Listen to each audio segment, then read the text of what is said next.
name is Danila Karasev, and I'm a sixth grade student. This project is called the Color Challenge. The challenge is to create a robot that will go a certain amount of distance between the colors and play notes based on the color that will create the song. I must create a precise robot that will not drift, and so the robot will move so that it will not be based on the battery charge. I used encoders in this project.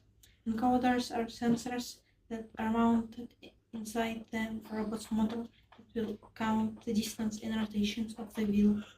Encoders are very useful sensors because encoders can be converted into different types of measures, like inches and centimeters.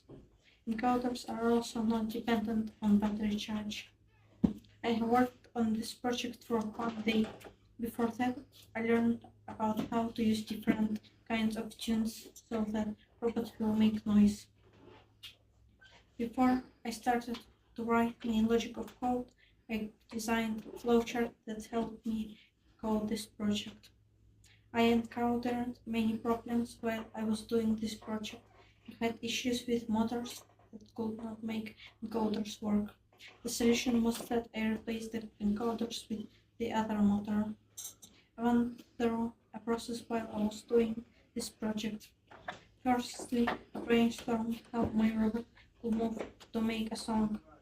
Then I made a flowchart to visualize my main logic of code. Last but not least, I break down my project into smaller tasks. I made a few calls that each was responsible for their own task, and then I combined all of them together. If I expanded on this project in the future, I would like to make more kinds of songs.